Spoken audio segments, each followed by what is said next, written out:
Magandang araw, magandang umaga, Philippines! Good morning po sa lahat ng ating mga taga-subaybay. At sa lahat po ng possible mararating ng ating pong munting YouTube channel. Araw po ng Sunday, isang makulimlim na araw ng linggo. Ika-14 sa buwan ng Hulyo.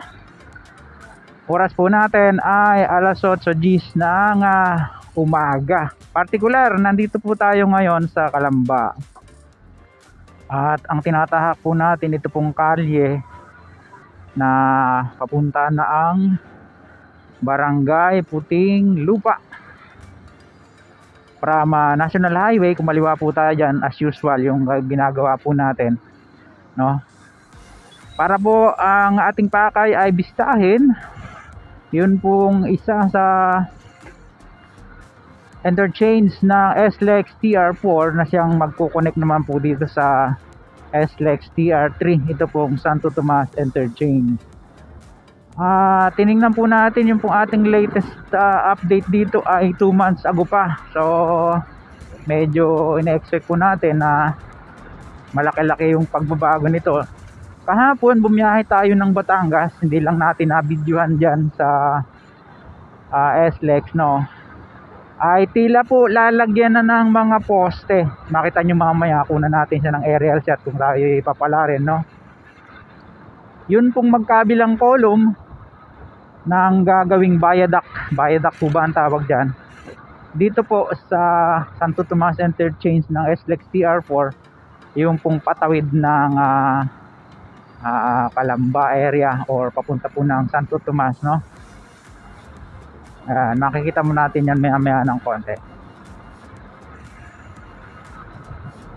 Dito cross tayo dito, kung mga matatandaan nyo po yung mga vlog natin dati, cross tayo dito sa SLEX TR3 po yung ilalim, no? Yan, dun yun sa kabila. Silipin natin sandali ha. Ayun po, mayroon siyang crawling crane yata ang tawag dyan, ano? Pagkadena po yung gulong, crawling crane daw. Crawling. Tapos mayroon ng boring machine na naka-standby, ano? Ito naman pong right side natin ay going to Batangas at Quezon po yung bound na yan, southbound. Then ito ay Manila bound, no? Northbound. So tingnan po natin kung tayo ay makakakuha ng maganda-gandang aerial shot. At doon meron na ring ano, ayun, no? Meron na ring crane doon sa kabila. Tingnan natin. Okay. Stay tuned po, kabayan. At yun na nga po, ayan na po yung ating aerial shot. Kahit pa paano, sana ay maliwaliwanag, no? Makulimlim po kasi. Ayun, inangat na po natin at pinapunta po natin doon sa hindi lang natin masyadong napalapit, no? Medyo malayo-layo yung pwesto natin. Diyan mismo sa ginagawang o yung nakaambang gawin na paglalagay ng marahil ay poste po ang lalagay dyan, no? Dito na po yun yung ano, dito siya tatawid. Grabe anod ng ano, anod ng tubig ulan do sa lupa na tinambak, no? Ayan. Ito na po yung dating gate ng subdivision, tinanggal na po yan. At yung unang kalsada ron, yun po yung magiging ano niya. So habang pinapanood po natin yung ating aerial shot, babaybayin po natin itong wala po kasing street name itong kalsadang to papunta doon sa alignment nitong ang Santo Tomas interchange to Macban. May haba po yung 11.32 kilometers, medyo mahaba-haba, no? Yun pong package A ng SLEX TR4. At ayon po dun sa project timeline niya ay 2025 pa po yan. Parami itong package A na ito, itong Santo Tomas interchange to Macban interchange. Then parang mas mauuna pa nga po yung package B saka package C, kasi sa nakikita natin doon sa mga huling vlog, no, ay puspusan na po yung paglalagay ng concrete cement dyan sa package B hanggang package C, no. So kung papalarin po tayo ngayong araw at hindi uulan, diretsuhin po natin yan. Magiging series po ito ng ating vlogging para hindi masyadong humaba, ano. Ayan naman po yung nakikita nyo na kuha ng ating camera, ay papunta po yan sa Mount Makiling. Napakaganda, di ba, no? Diyan po mismo dadaan yung alignment niya, no? At kung makita nyo, wala pa siyang earthworks na tinatawag o yung pagbubungkal ng lupa, dahil yan po ay subdivision. Siguro medyo nabinbin yung usapin tungkol sa right of way. So isa po yan sa mga abangan natin hanggang dyan sa pagtago sa mga kabundukan na yan na inyong natatanaw. At medyo mahaba-haba po ito, kaya siguro magkakat muna tayo ng video at i-resume tayo pagdating doon sa dyan sa may Ibarara geothermal plant po ata yan. Dyan kasi yan babalaybay sa gilid ng geothermal plant na yan sa kabundukan yung Ibarara, kung di ako nagkakamali, no? Stay tuned po.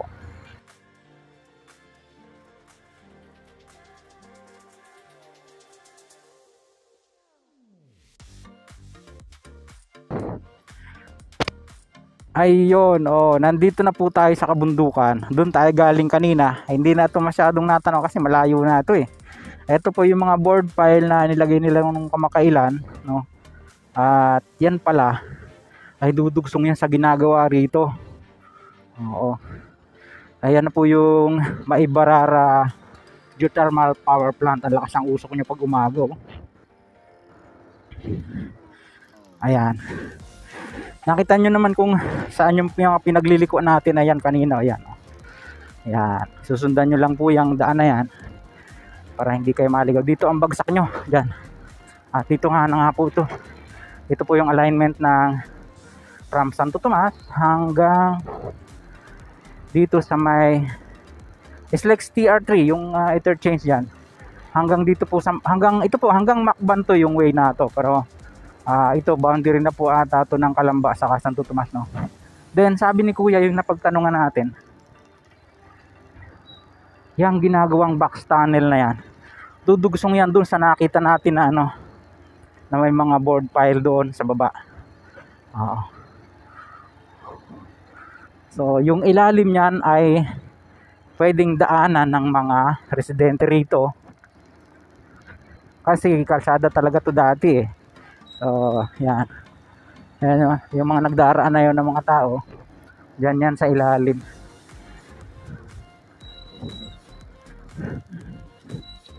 Bossing, didiretso na ako sa kabila. Salamat. Yan, laki dyan pala sa loob yan kayo dadaan sa gitna.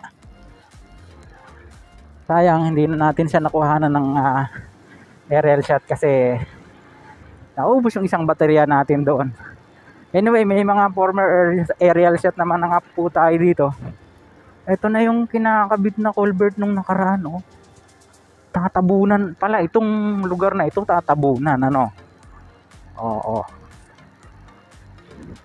At ipapantay siya rito. Kaya malaking gawgawin pa pala talaga ito. Ganon siya katagal maggawa ng kalsada, mga kabayan, para mayroon lang po kayong idea, Hindi siya pwedeng isang lang tapos na. Hindi po pwede yung ganon. Kasi unang-una tinitingnan dyan yung quality ng trabaho. Ito yung mataas sa bundok dati, Ayan, papakita ko po sa inyo yung mga aerial shot natin dito dati. Yan na lang yung ating pagbasehan, yung mga kambing andun sa mga gilid-gilid, hihiling nila sa mga ganyan, ayan, papataging pala yan. Ayan, eto na, Santo Tomas na po ito. San Bartolome yata po ito kung di ako nagkakamali, Dito maganda na yung kalsada. Ah, ang ganda ng view rito, oh. Nandiyan po ang Maharlika Highway sa gilid na yan. Halos kaparallel po nito, medyo malayo lang, no.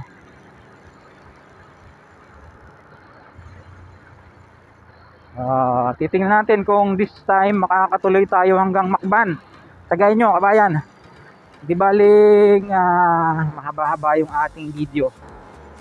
Medyo maganda-ganda naman yung panahon, pinagbigyan tayo. Nagbibideo rin siya. Last time kasi hindi tayo nakatuloy kasi may ongoing na construction doon bago dumating ng Macban. Isipin nyo naman, ito ay 11 kilometro hanggang Macban. So magkakaroon po kayo ng more or less ay idea kung gaano kalayo yun, ano, yung 11 kilometro.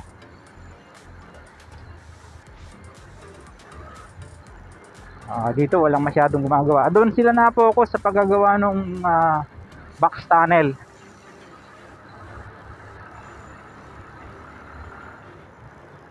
Kakaiba yung box tunnel na yun, no?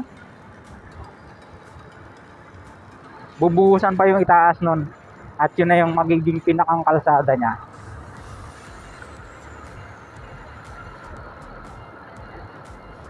Pagbati nga po pala kay Sir Edward, Doc Edward, dyan sa ibang bansa, kung di ako nagkakamali, Europe siya, no?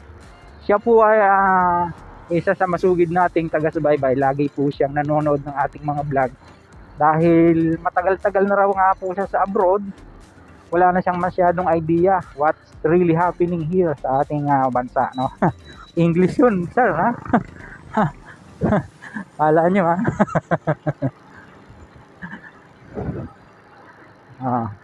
Diba? Ito, isa pa ito sa medyo malaki-laking gawin pa. Mapapansin nyo ay ahot lusong. Pag yun po ay ginawang kalsada, papatagin yan, no? So malamang tatambakan yung mga malalalim na lugar para maging pantay siya. Then meron uling ganito, box tunnel po ito. Napakaraming box tunnel dito, dyan sa itaas ng daan. Tapos itong ilalim nito, service road po yan. Itong nakikita nyo yung kalsada na ito, papunta po ng Santo Tomas Bayan yan, o ng highway, Maharlika Highway. Tapos ito naman papunta sa mga barangay dyan sa bundok. Ayan, bumalaybay tayo ng Mount Makiling. Tapos eto na po yung subdivision. Nilagyan din siya ng box tunnel. Pagkahaba, nakalimutan ko ng pangalan ng subdivision na ito,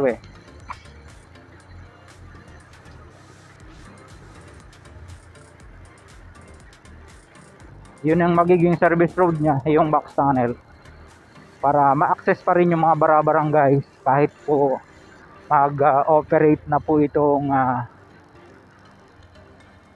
hindi pwede. So ayun, may gwardiya, mahigpit. Siguro hanggang dito na lang yung ating pong, dati kasi nakatuloy tayo doon, no? Hanggang dito na lang yung pong ating vlog dito po sa alignment at update ng Santo Tomas interchange ng SLEX TR4. Yan. Sa mga ngayon lang napagawi sa ating munting channel, huwag pong kalimutang mag-like at mag-subscribe, pakipindot po ang notification bell para lagi kayong updated anytime mag-upload po tayo ng video. Ito pong muli si Kuya Alex, lagi nagpapaalala, mag-ingat po tayo, lagi tayong mandahang magpasalamat sa Diyos. See you for my next vlog, God willing. Hasta la, bye bye.